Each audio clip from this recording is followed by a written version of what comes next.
ஸ்ரீமதே ராமானுஜாய நமக. நம்ம வாழ்க்கையில் யதார்த்தமாக அனுபவிக்க வேண்டிய முக்கியமான வாக்கியங்களை தான் திருக்கோளூர் பெண் பிள்ளை ஒவ்வொன்றா ரொம்ப அருமையாக சொல்கிறா. அது ராமானுஜர் அனுபவித்து அவள் சொல்கிறத கேட்டுட்டு ஆனந்தமாக இருக்கார். இதில் இன்றைக்கி நம்ம பார்க்க போகிறது 32வது வாக்கியம். முதல்ல 31 ஆதிசேஷனை பற்றி சொன்னா இல்லையா, இப்போ 32 கருடாழ்வாரை பற்றி சொல்கிறா.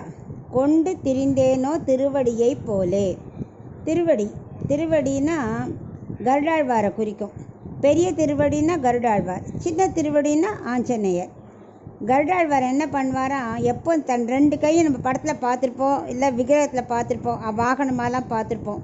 2 கையும் விரிச்சே தான் வச்சுட்டு இருப்பார். ஏன்னா பகவான் எப்போ கிளம்பினாலும் அவர் திருவடி இது தன் கையில் கரெக்டாக தாங்கிக்கணும்.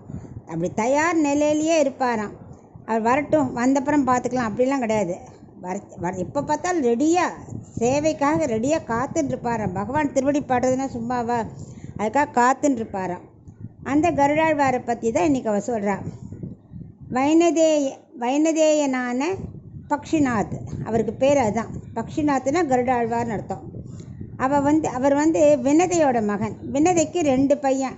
மூத்தவன் பேரும் வைனதேயன் தான், ஆனால் அவனை அருணன் சொல்லுவாள்.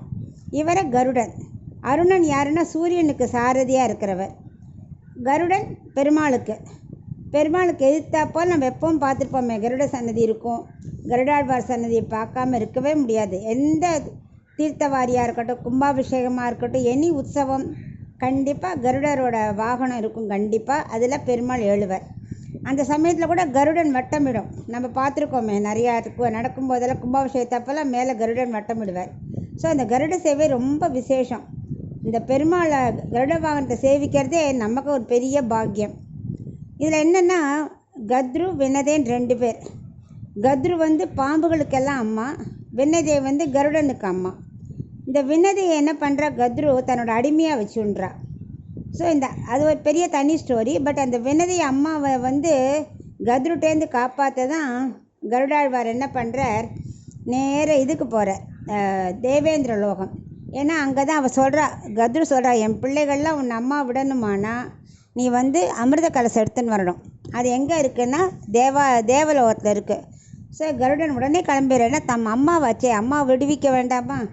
உடனே அங்கே போய் அங்கே பெரிய யுத்தம் நடக்குது. அமிர்த கலசத்தை ஈஸியாக கொண்டு வந்துட முடியுமா? அவள் கஷ்டப்பட்டு அசுரர்கிட்டேருந்து வாங்கியிருக்கா. அவள் சாப்பிட்டது போக பாக்கியை வச்சுருக்காங்க பத்திரமா. அதை போய் கொண்டு வரணும்னா ஈஸியாக கொடுத்துருவாளா? எல்லாருக்கும் சண்டை பயங்கரமாக கருடன் போடுறார். கருடன் ரொம்ப பலசாலி. அந்த பலத்தை கண்டு பகவானே என்ன பண்ணுறார், சண்டை போட வரார். ஆனால் இவரோட பலத்தை பார்த்து அவருக்கே ஒரே ஆச்சரியம். என்ன நீ இவ்வளோ பலசாலியாக இருக்கியே, உனக்கு என்ன வர வேணும் கேளு அப்படிங்கிறாராம் பகவான். கருடன் சொல்கிறாராம், நான் பகவானான உன்னை விட உயரத்தில் இருக்கணும் அப்படின்னாராம். ஓ அப்படியா, என்னை விட அவசரமா, அப்போ நீ கருட கொடியாரு அப்படின்னு வரம் கொடுத்துட்றார். உடனே பதிலுக்கு பகவான்கிட்ட கருடன் கேட்குற, உமக்கு என்ன வரம் வேணும் சொல்லுங்கோ அப்படின்னு கேட்குறார். பகவான் சிரிச்சுட்டே சொல்கிறார், நீ எனக்கு கீழே இருக்கணும் அப்படின்னு அவர் சொல்கிறார். பகவான் எப்படி, நானே மேலே இருந்துட்டு கீழே இருக்க முடியுமா அப்படிங்கிறார். ஏன் முடியாது, மேலே நீ கருட கொடியாரு, கீழே எனக்கு வாகனமாயிரு அப்படின்ட்டாராம். அதனால் போகிற இடத்துக்கெல்லாம் பகவானுக்கு வாகனம் கருடாழ்வார் தான். என்ன ஒரு பாக்கியம் அவருக்கு. ஒரு சமயம் என்ன பண்ணித்தான், மற்ற பாம்புகள்லாம் பற்றியா எங்கள் வம்சத்தில் ஒருத்தர் தான் ஆதிசேஷன். அவர் பாரு ஸ்ரீவைகுண்டத்தில் பகவானுக்கு இருக்கார், அங்கே பகவானோட இருப்பிடமாக உட்காந்துருக்கார், படுக்கையாக இருக்கார், எல்லாம் அது மாதிரி சொல்லித்தான். உடனே கருடனுக்கு ஒரு ஆசை வந்துடுது, தானும் ஸ்ரீவைகுண்டத்தில் ஒரு இடம் கேட்கணும்னு சொல்லிட்டு வானமாமலைக்கு போய் தவம் கிடக்கிறார்.